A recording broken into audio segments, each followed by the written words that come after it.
Hi all என்னோட சிஸ்டருக்கு baby shower function வைக்க போகிறோம். ஸோ அதுக்கான ப்ரிப்பரேஷன்ஸ் தான் வீட்டில் போயிட்டுருக்கு. ஃபஸ்ட்டு திங்ஸ் வந்து இந்த ரிட்டர்ன் கிஃப்ட் வேலையை முடிச்சிடலாம் அப்படின்னு சொல்லிட்டு யூஷுவலாக பிளேட் மாதிரி தானே கொடுப்போம். கொஞ்சம் டிஃப்ரெண்ட்டாக இந்த தடவை பாக்ஸ் மாதிரி கொடுக்கலான்னு சொல்லிட்டு சென்னையில் ஹோல்சேல் ஷாப்பில் தான் இது வந்து வாங்கியிருந்தோம். அவங்க அங்கேருந்து பார்சல் பண்ணி விட்டுட்டாங்க நமக்கு.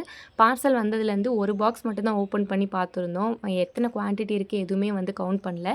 இன்றைக்கி எல்லாத்தையுமே எடுத்து கரெக்டான குவான்டிட்டி நம்ம ஆர்டர் பண்ணது வந்துருச்சான்னு செக் பண்ணிட்டோம். வெளியில் பார்க்குறப்போ டபுள் லே டிஃபன் பாக்ஸ் மாதிரி இருந்தது. பட் சிங்கிள் பாக்ஸ் தான் சூப்பராக இருந்துச்சு. நல்லா இருந்துச்சு குவாலிட்டியும். அப்புறம் கொஞ்சம் ஹைலைட்டடாக இது வந்து ஸ்டிக்கர் மாதிரி பண்ணலான்னு பிளான் பண்ணி நாங்களே டிசைன் பண்ணிவிட்டு நான் ஆன்லைனில் இன்ஸ்டாகிராம் பேஜில் ஒரு பேஜில் தான் கொடுப்பேன் எப்போவும் பிரிண்டிங்க்கு. ஸோ அங்கே வந்து நான் அந்த மாதிரி ஸ்டிக்கர் பண்ண கொடுத்துருந்தேன். 2 நாளில் எனக்கு கொரியர் பண்ணி அவங்க அனுப்பிட்டாங்க.